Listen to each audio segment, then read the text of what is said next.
Hey, I'm Shaye Wanner, and you are listening to the Casual Cattle Conversations podcast. Whether you're a seasoned rancher or just curious about the cattle world, this podcast dives into the stories, science, and strategies shaping the future of ranching. Let's get started and keep your herd ahead of the herd. Folks, today we are visiting with Andrew Uden about how wearables like Herd Dog are becoming more cost-effective and valuable to ranches. We are specifically going to focus on how ranchers can utilize them during breeding season and for animal health. Andrew is a seasoned livestock tech CEO who has a pattern of building livestock tech companies focused on biometric data capture, data analytics, and advanced management. He grew up on a feedlot and cow-calf operation in central Nebraska and maintains strong ties to the cattle business outside of his technology companies. Andrew has worked in the beef industry on 5 continents and in every sector of the beef production chain. He lives in Seward, Nebraska with his wife and 3 kids. And if you are a longtime listener, you know that Andrew has been on the show 2 times before. Once talking kind of about a broader level about Herd Dog and wearables, and the other time we talked about his travels and working on 5 different continents. So he provides a lot of value to ranchers. Now, remember that if you go to my website and sign up for my newsletter, you get free ranching resources every week. So be sure to check that out. But that's enough of me talking. Let's hear from Andrew. All right, Andrew. Well, welcome back to the podcast for the 3rd time now. So I always joke with people after they kind of get to 3 or more times, they almost should get sent a co-host hat because I don't have a lot of repeat guests. So I'm excited to visit with you today and talk about kind of some technology and breeding season and herd health. So it should be a great topic. To kick things off, I always like to hear from guests why they bet on the beef industry every day and kind of chose this as their career. So for you, why is that? Yeah, well, thanks for having me, Shay. Always good to be back on. And I think it's a good kickoff question. I grew up in the beef industry, and a lot of people say, it's that passion. I think, I have passion for a lot of things, and the beef industry is definitely one of them. Going out and being on our ranch, our feedlot, just sparks something inside of me. But kind of more importantly than that, I think it's the people I get to work with. It's the places I get to go.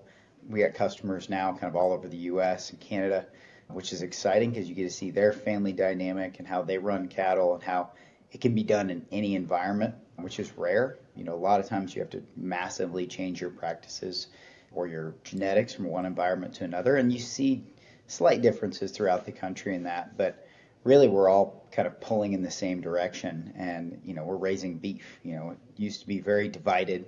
I raise calves, I feed cattle. I'm in the packing industry, but now it seems to be that we're all starting to cooperate more, collaborate more. We're starting to develop a really unified product that people want. I can't even tell you how many people have asked me for freezer beef in the last month, leading up to Christmas. So we've kept our butchers busy, and still that family dynamic even of, Andrew's family has a ranch, we're going to call them for beef. It's a big industry, but you still have that small connectivity, which is really exciting to me.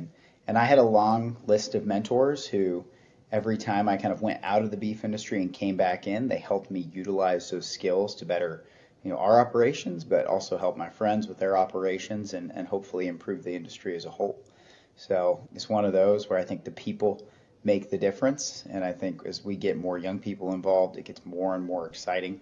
The industry is becoming more dynamic. So, it's one that I'm going to continue to bet on. I'm not leaving the industry anytime soon. Well, absolutely. And you are really on the forefront of some of the technological reasons. The younger generation is continuing to bet on the industry themselves. You are in the wearable space right now as far as devices that we can use for cattle. So do you want to talk a little bit about the benefits of ranchers implementing wearables for their management practices, just as far as a system on their ranch? Because it's something that I've really heard of and seen more common in the feedlot side of it, but now we're approaching it more on the ranch end. So I'd really like to hear your perspective on why it's becoming beneficial on the ranch side of it. Yeah, so I've had several wearable companies. I've also worked in the hog space where not as many wearables, but a lot of microphones and cameras and ways to kind of scan animals. So I've seen where that's benefited not only the feeder, but the breeder. And I think you hit the point dead on. We're finally to the point where, wearables are becoming cost effective enough, they're getting enough range that you can step them into the ranching industry with huge benefits. My current company, Herd Dog, we started in the feedlot space. We've now started trying to focus on ranching as well. You see different trends in different animals. We all have different behavioral patterns. I have a different behavioral pattern than my dad. I've got young kids running around. My activity levels throughout the day are probably different than his. My friends that are, just in college right now, and I was with a couple of my cousins over the weekend who are just finishing up school, they have a very different behavioral pattern to, to me in my life here in Seward. So, for us, it was a lot of adjusting the hardware, but also adjusting the type of behavioral patterns we're looking for in cattle on grass and grazing environments. Natural estrus versus synchronized estrus, calving season, how calf health may affect the behavior of the mom. All of those things are really valuable to the rancher because it gives them the same early insights, the same extra management tools, the same extra pair of eyes that we've been developing so long for the feedlots and originally the dairies. They've been able to massively augment their labor, and the ranch, which we're always short on labor on the ranching side of the industry, we're trying to help those producers now as well. So you made a comment that you said the wearables are getting more range. What did you mean by range? Just talking about different things they're measuring, or was it something else? What did you mean by that? Yeah, so our company takes a fairly unique approach to how we look at data. So data is data to us. We use accelerometer data and we use temperature data, and it could be on a goat, it could be on a cow, out on grass, or it could be on a steer on feed. The data is the data as long as we can get it. From there, range of algorithms changes. You may run 10 algorithms across that animal in a day if you're looking at estrus and feeding behavior and grazing behaviors, things like that. Or you may run one algorithm, just general activity. It depends on the animal that you're trying to look at. So there's a range in how you not manipulate, but utilize the data to give you insights. And then there's the range itself. There's just the range of how far can you read a tag from a reader or from a cell phone. Cell tower technology has gotten a lot better. I drove around pastures this weekend and we had full cell coverage in the middle of a pasture. That didn't exist a long time ago. So that means our base stations can have better cellular connectivity. So that helps with data collection. The base station to the tag has also increased massively. The very early dairy systems, they were a pedometer on the cow's ankle. The cow had to walk by a reader about that far away, and hopefully that hoof would go by the reader and they would pull the data off the pedometer. Then they went to a radio system where they had a radio antenna every 50 to 75 feet, and then they extended that to maybe 150 feet. You've got companies now that are doing long range radio, maybe up to half a mile. They can't collect a lot of data, but they can reach out. You've got some companies doing satellite to track cattle.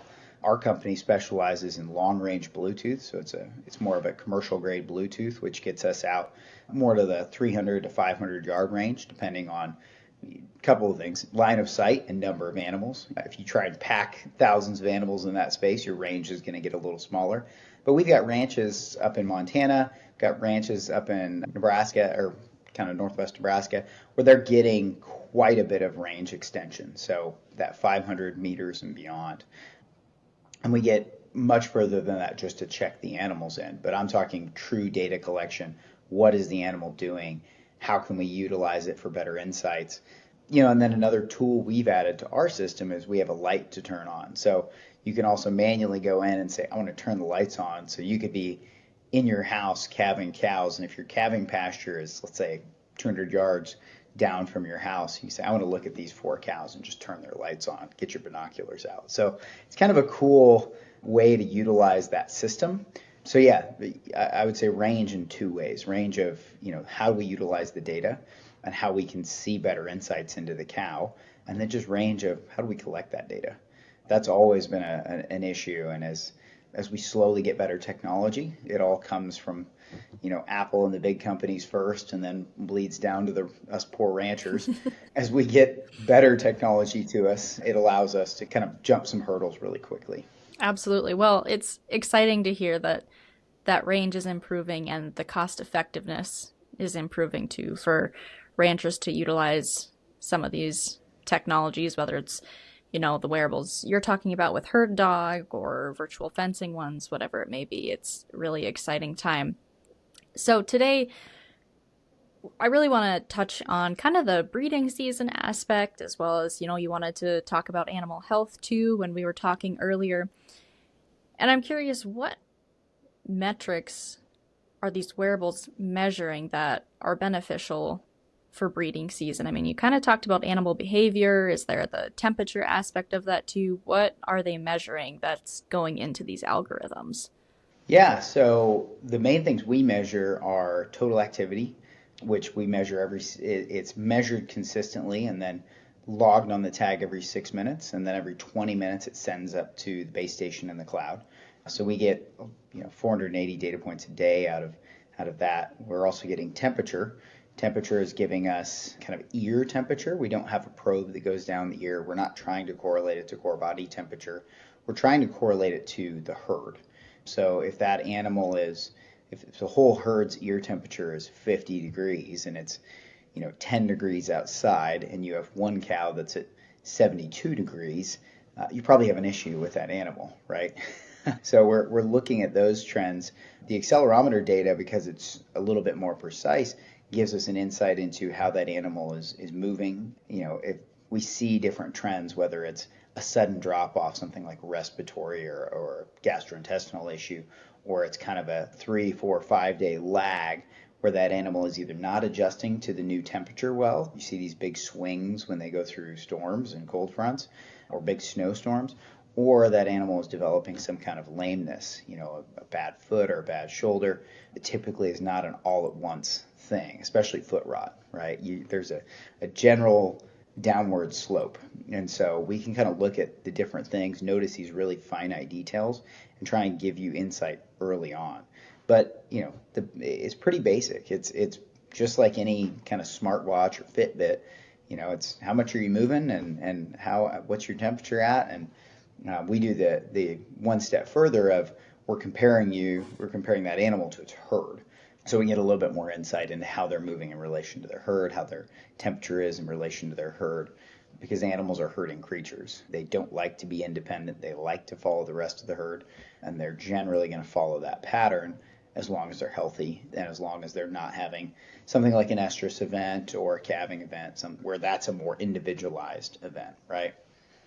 So, what's the impact of being able to, well, first of all, you mentioned like with foot rot, you can detect it sooner than maybe just if you were going and checking pastures, say, once a week or every couple days. How much sooner could you detect foot rot using if there's a wearable on them compared to just your regular checks? Yeah, it's hard to put an exact number on it. I mean, in the feedlot, we like to say we're 2 to 3 days early. In ranching, it's kind of a new thing we're getting into, so we're still trying to figure that out. But again, if you've got cows up in open range where you're going to see them once a week, and we can, you go out every Thursday, and we can tell you on a Monday or a Tuesday that, hey, you've got an issue with these cows. Either you can go up early or you can go up prepared. That's a thing that we're trying to allow people to look at for their own systems. Do I want to go out more often, or do I want to go out with the right tools? And both of those have their benefits, right? It's like feedlots changing how they ride pens when they implement a wearable system. And not just our system, any of these new wearable systems. It changes your mentality of, I used to ride every pen once a day, maybe twice a day in the summer. Now I ride certain pens every other day, and I ride certain pens 3 times a day, because I can see where my cattle are struggling, and I can see the issues that are going on just a lot more easily than I can with the naked eye. And so it'll change the producer's behavior and how they look at things. That's probably the biggest hurdle we face, because everybody's different in how they adopt technology. Some guys, they have a smartphone, they use it to play solitaire and make calls. Other guys are making commodity trades in real time on their phone or on their computer. So, and the two that I just described are both men in their 60s. So, different different behavioral patterns with the same technology, right? We are a service-based company. So, my team, obviously we go out and make sales, but every salesman is a service-minded person first. So, how do we help the producer fit this into their operation? How do we help them learn how to look at data, how to handle alerts, work with their veterinarians?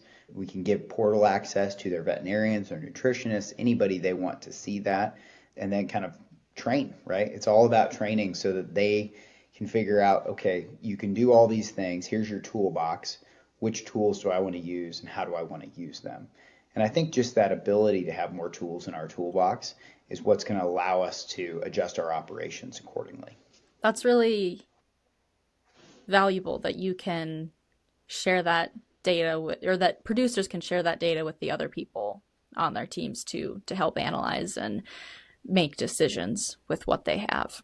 Yeah, that's going to be big in the future. I was with a group of veterinarians and they were talking about how they implement it with their customers and one of the old veterinarians in the back said, "Well, I don't know that I want to implement this because every time I get to call, I get to charge mileage to the customer on the way there." And I said, "Yeah, but you just complained that you have to work 80 hours a week and 40 hours of your week is just driving." I said, "What if you could change that dynamic and take on more customers over a bigger area, but not have to spend as much time in the truck?"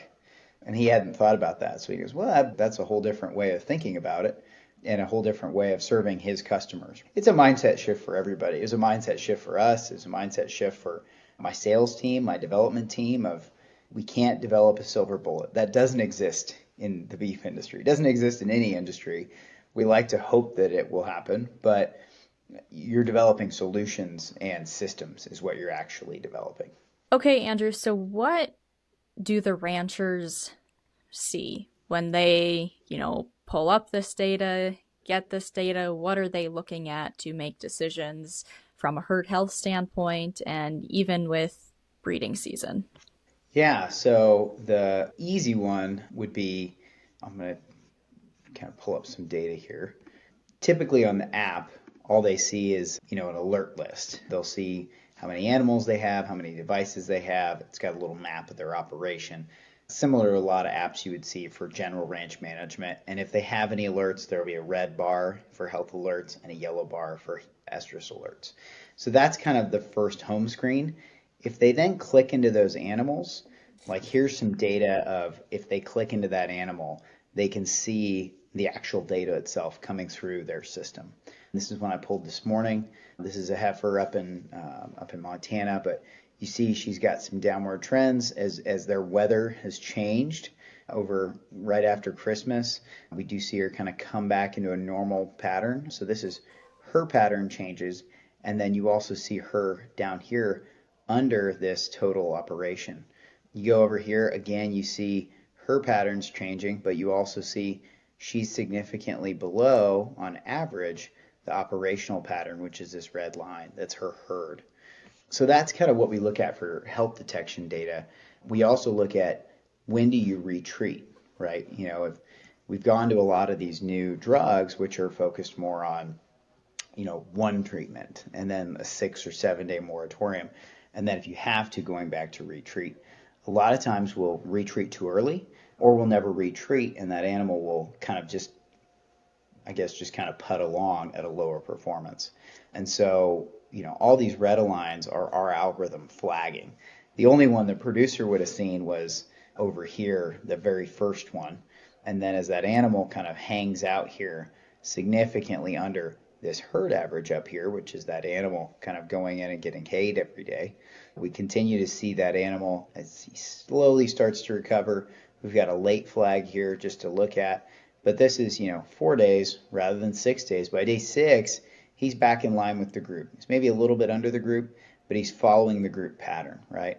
And so this is one that once we can see that they're back in pattern, not every animal is going to follow the average perfectly. But what we do need to see, especially if they're getting supplemented every day with cake or hay, or in a feedlot, like a lot of our data we've trained on, we need to see them follow the group pattern around eating. That gives us that kind of desirable pattern to say, okay, this animal is within a healthy range rather than falling out of that. And as we look at, I'm going to go back a slide. So as we look at an animal like this, let's say this heifer was due to cycle here, we would see a much lower activity estrus cycle because we know she's sick going into that cycle. And so that's kind of where, as you're going into a breeding season, you want to make sure they're up here, that that animal is in line with the average and not on a downward spiral, right? I've AI'd a lot of cows. Our family has utilized AI as a tool for years, and it was hammered into us a little bit by the University of Nebraska, and then just personal experience that we had to have healthy animals and we had to have animals on a rising plane of nutrition. So as you see those animals not following the herd or not following the feeding patterns around supplementing or haying, it makes a big difference in how they're going to breed up in their performance. And we're doing a lot of that breeding trial data right now. As we look at estrus is really exciting. So this is another one that these are in a heifer development center, but we see that they kind of have these big spikes, and those big spikes are really kind of focused around their estrus pattern. So, normal activity.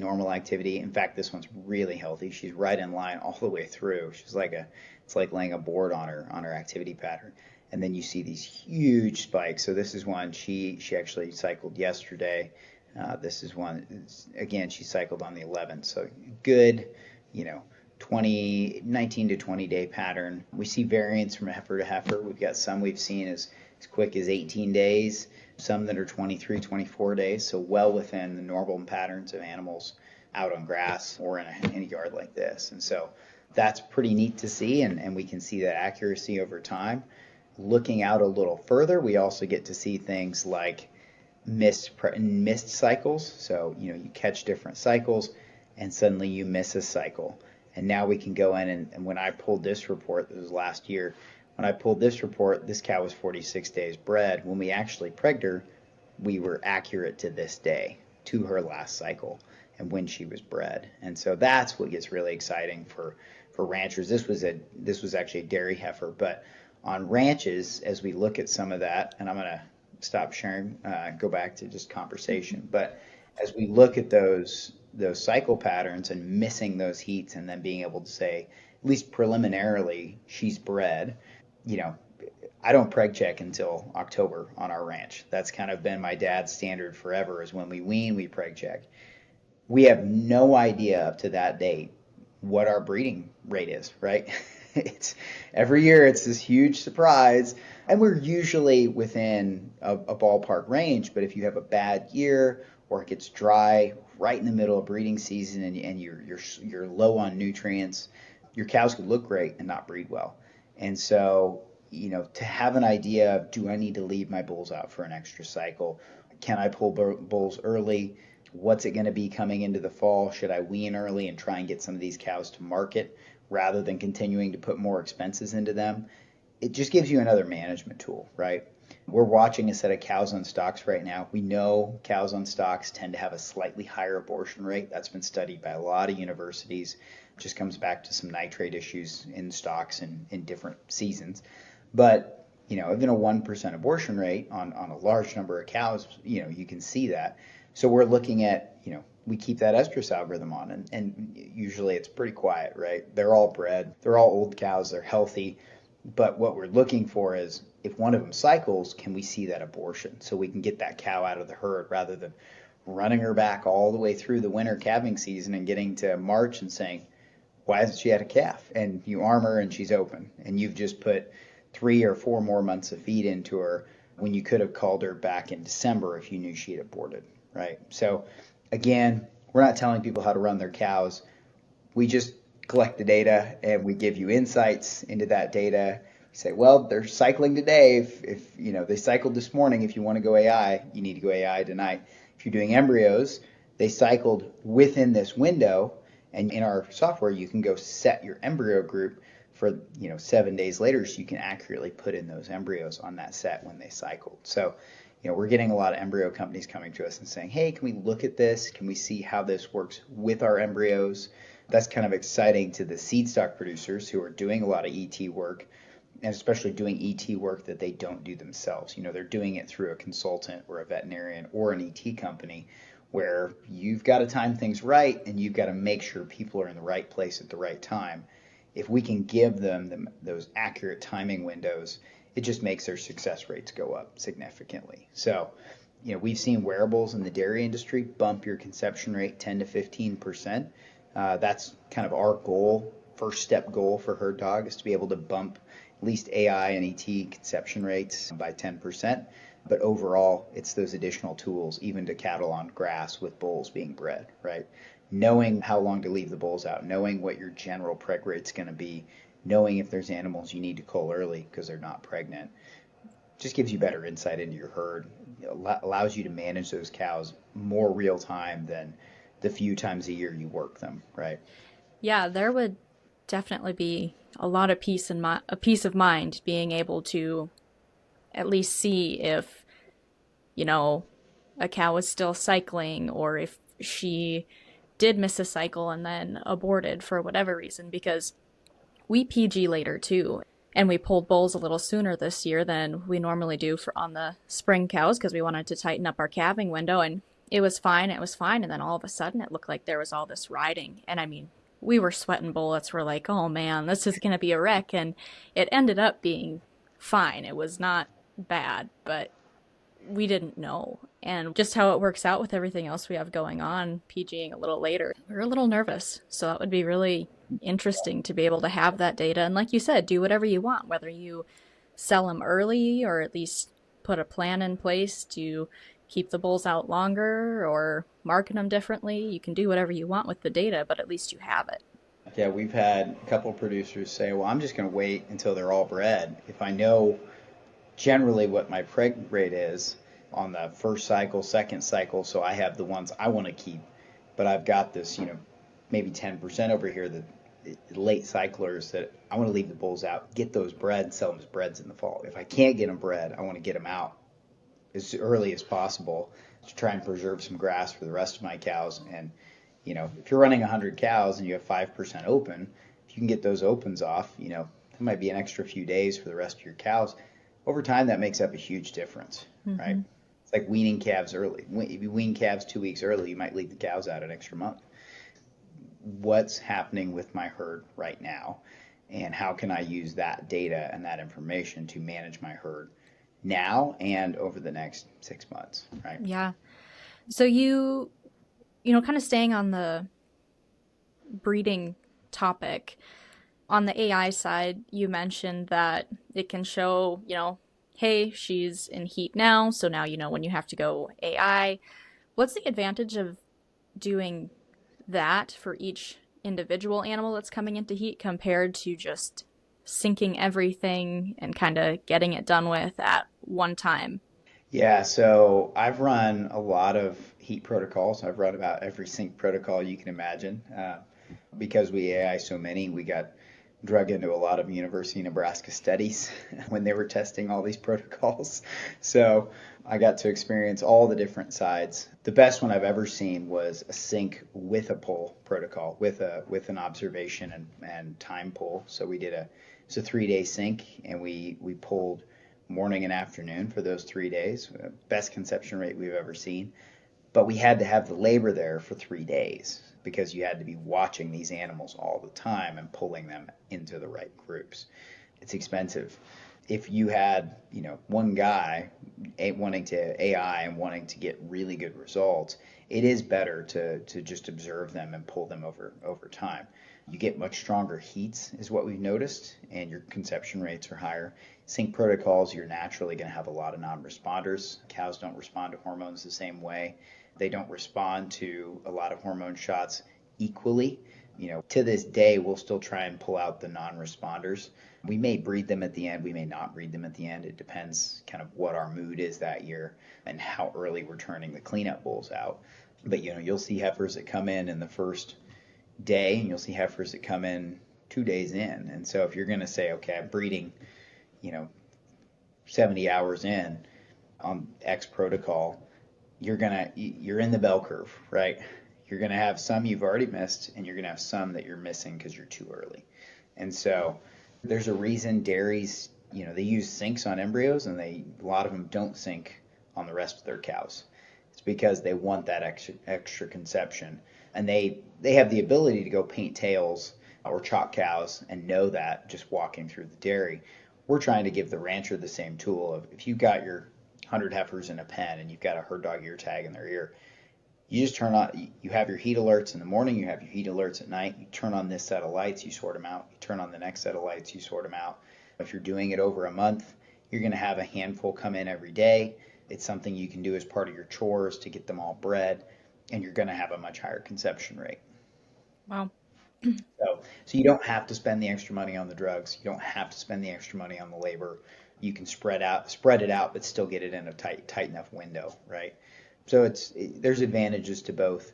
Even within a sync protocol, we have a few groups using it for sync protocol, and they'll actually look at it and they'll say, okay, we synced 100 head, 84 of them came in this day, and 16 of them came in this day. And now they just turn the lights on, and they take those 16 out, and they wait until they come into heat, and then they'll breed them a day later. And they'll then follow it up over that next 3 weeks with, okay, what percentage actually stuck? And all of the ones that didn't stick, I'm going to breed them again, put another straw semen in them again. And I know, because I have this herd dog alert saying they're still in heat, and I can just turn the lights on. So we get a watch for the cleanups as well. So again, I'm not telling people how to breed their cows. I'm just saying we have a tool that can help you probably get a better conception rate just by better insight into what is bred, what's not bred, what needs cleaned up, what can go right out to grass. Mm-hmm. It's a tool to utilize in any operation. Well, absolutely. And even cows that come in early on a sync protocol, I mean, I know helping my parents, I mean, it was this past year we had quite a few start cycling earlier than the rest of the herd. So that's really interesting. Yeah, fertility varies wildly, even in purebred cows or closed breeding systems.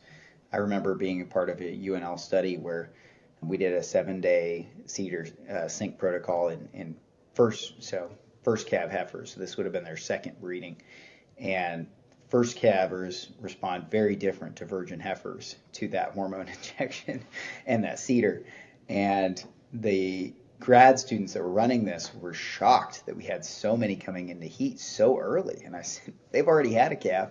They've already been pregnant. We know they're fertile.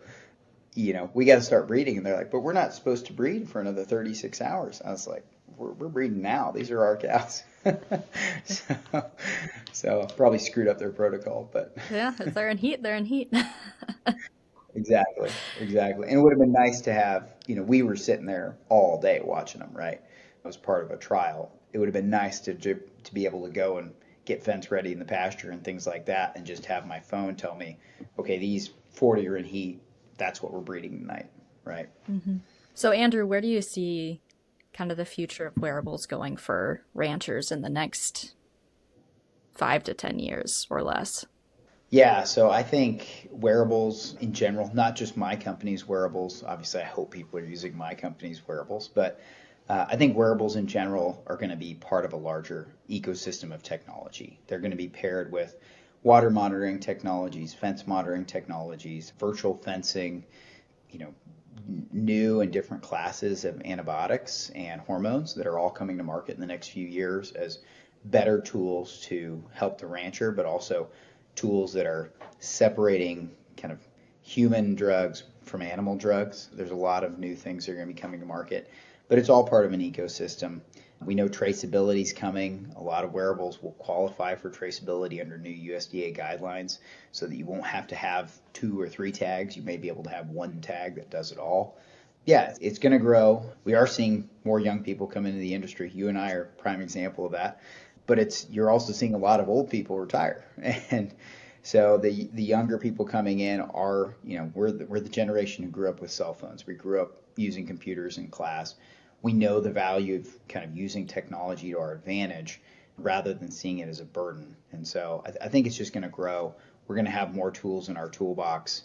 And as we expand that toolbox, it's going to allow us to, produce better beef and have healthier cows. And I showed somebody last year at a convention It was negative 40 back in Nebraska. We were in Florida, so it wasn't negative 40 in Florida, but they were on a welfare committee.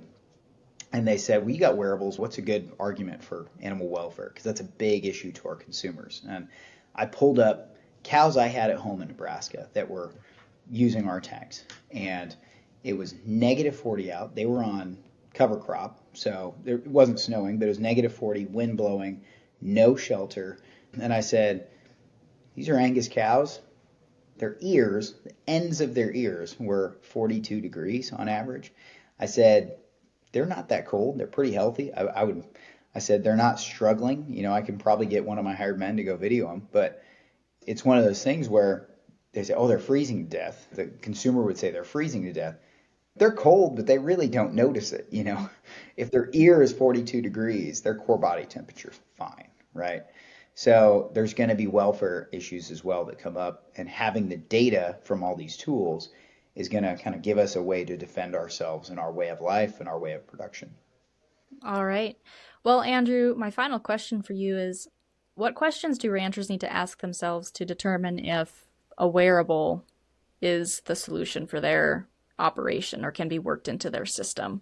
So I think one thing we walk through with potential customers, because we need to know that they're invested in it for us to focus so much service on them as well. Because there's a lot of interest, but then there's a lot of people that kind of want, may be too much for them. So we ask them to ask themselves, do I have labor issues? Wearables will help. They'll help in some ways, but hurt in some ways. So do I have labor that understands technology? Is probably a better question. Am I willing to change some of my mindset or shift my mindset around utilizing this data for more than just one thing? So, like I said, it's not a silver bullet. It's not going to solve all your management issues. It's another tool in your toolbox to know if your cows are responding to feeding or supplement, to know if they're in heat, to know if they're ill going into calving or estrus, to know if you're having issues out on open range. There's a lot of ways to utilize it, but if you're looking for one use case in a year, it's probably not cost effective enough for you. So, does my team understand technology? Am I going to utilize it as a lifetime tool for this animal? And then the third one is just, general cost, right? If you're trying to be the lowest cost producer, wearables probably aren't going to solve a lot of your problems. If you're trying to be a middle or upper cost producer that produces the highest quality beef, gets the high preg rates, has a high weaning rate, and you really are trying to kind of push performance into your herd, this is a great tool to add to your toolbox. Like it's going to give you the insight without adding a ton of additional labor to your ranch. That's why a lot of our early adopters are purebred breeders, right? They're pushing hard on that performance. You don't want to lose a $5,000, $6,000 cow. You don't want to lose that next prospective herd sire. Those guys are leaning into it. There's not enough people to hire, so it's not like they're going to go out and hire 10 more people to help improve their performance and their data collection on their cows.